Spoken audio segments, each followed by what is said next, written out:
मेरा नाम है प्रदीप और आप देख रहे हैं मेरा चैनल ऑनलाइन समिट को।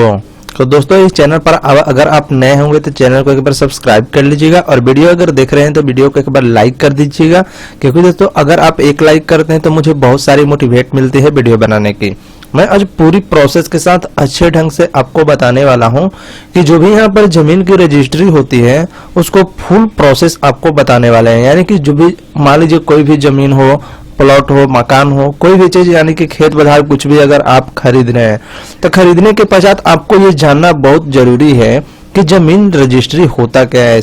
असल में आखिर जमीन रजिस्ट्री हमको कराना कैसे है, कहाँ जाना है, कैसे कराया जाता है, सारा प्रोसेस यहाँ पर हिंदी में आपको बताने वाला हूँ। तो यहाँ पर मैं बता दूं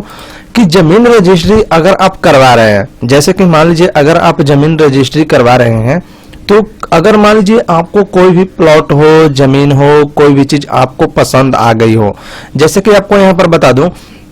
कि अगर आपको कोई भी प्लॉट हो, कोई भी जमीन हो, मकान हो, कोई भी चीज आपको पसंद में आ गया और उस प्लॉट को और जमीन को आप खरीदना चाहते हो, अगर आप उस जमीन को खरीदना चाहते हो तो दोस्तों यहाँ पर दोनों लोगों के लिए मैं यहाँ पर बता रहा हूँ कि अगर आप जमीन बेच रहे हैं या दोस्तों अगर आप जमीन खरीद रहे हैं, जमीन बेचने या खरीदने के पश्चात आपको बता दूं कि जिसने जो जमीन बेच रहा है और जो जमीन खरीद रहा है, अगर आपको कोई भी अगर मान लीजिए जमीन जो बेच रहा है अगर वो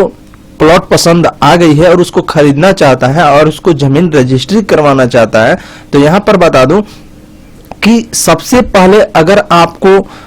जाना होगा सब रजिस्ट्री ऑफिस, जिसको बोला जाता है जिला निबंधन कार्यालय। ये आपको हर एक प्रखंड में आपको मिल जाएगा जिला निबंधन कार्यालय। वहां पर जाएंगे, वहां पर जाने के बाद वहीं पर आपको बहुत सारे वकील लोग बैठे होते हैं, किसी भी एक वकील से मिलना है और वहां पर जमीन रजिस्ट्री की पूरी प्रक्रिया होती है। जैसे कि आपको यहाँ पर बता दूं कि अगर आप जमीन बेच रहे हैं या खरीद रहे हैं, दोनों लोग एक एक आईडी प्रूफ लेकर वहां पर जमीन रजिस्ट्री जहां पर होती है सब रजिस्ट्री ऑफिस में, जिसको बोलते हैं जिला निबंधन कार्यालय, तो वहां पर जाना होता है।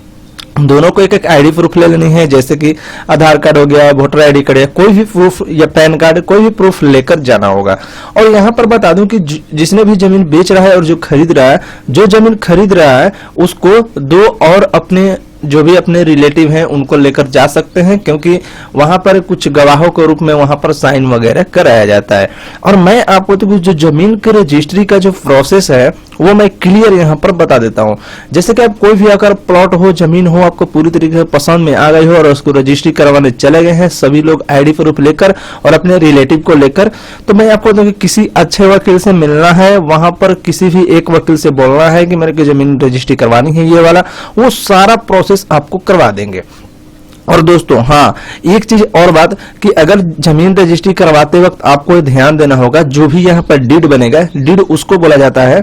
जो आपको जमीन जो खरीदे हैं उस जो खरीदारी किए हैं उसका डीड तैयार होता है। 8 पेज, 10 पेज, 12 पेज, 15 पेज का पूरी तरीके से डीड बनता है, जिसको बोलते हैं डीड। डीड मतलब कि वो रजिस्ट्री ऑफिस से बनकर तैयार होता है कि आप उस पर साइन वगैरह सारा चीज रहता है। मैं वहां पर आप लोग चेक कर लीजिएगा, नाम मोकीर का नाम रहता है, नाम मोकीर अलहे का नाम मोकीर यानी कि जो जमीन बेच रहे हैं और नाम मोकीर अलहे जो जमीन खरीद रहे हैं। और वहां पर क्या होगा, डीड में क्या होगा, पूरी प्रोसेस के साथ खाता नंबर कौन है, खेसरा नंबर कौन है, कितने में आपने जमीन खरीदी है, यानी कि सारा डिटेल्स नक्शा वाइज नक्शा वक्शा बनाकर उसमें जो वकील है वो पूरी तरीके से प्रोसेस आपको क्लियर करा के फोटो वोटो चिपका कर सारा चीज उसमें अटैच करके आपको जमीन की जो रजिस्ट्री होती है सारा प्रोसेस उस पर क्लियर करा दी जाती है। तो उस तरीके से तो वहां से तो पूरा प्रोसेस हो गया। अब रही बात कि आपने तो जमीन रजिस्ट्री करवा ली और जो जमीन बेची और उनका भी प्रॉब्लम सॉल्व और आपका भी प्रॉब्लम सॉल्व। अब रही बात कि जिसने भी जमीन खरीदी है वो जमीन अपने नाम पर कैसे करें। मान लीजिए जो भी जमीन खरीदे हैं, डीड वगैरह सारा चीज बन गया, वकील लोग बना दिए, सारा पैसा खर्चा, जो भी वकील लोग का आप कुछ भी पैसा देना चाहते हैं दे सकते हैं और सारा प्रोसेस आपने क्लियर कर लिया। तो मैं आपको यहां पर बता दूं कि कोई भी जमीन आप खरीदे हैं तो उसका जो डीड होता है उस डीड को रखे नहीं, बल्कि उस डीड को लेकर ऑनलाइन साइबर कैफे, यानी कि साइबर कैफे बोले जहां पर ऑनलाइन का काम होता है, जैसे कि ऑनलाइन फॉर्म भरना, दाखिल खारिज करना, तो वहां पर दाखिल खारिज के लिए आवेदन कर देनी है या खुद से भी आप दाखिल खारिज के आवेदन कर सकते हैं। दाखिल खारिज करने के बाद कर्मचारी स्टेटस को फाइंड करते हैं, कर्मचारी उसको आगे बढ़ाते हैं, साथ में क्या करते हैं,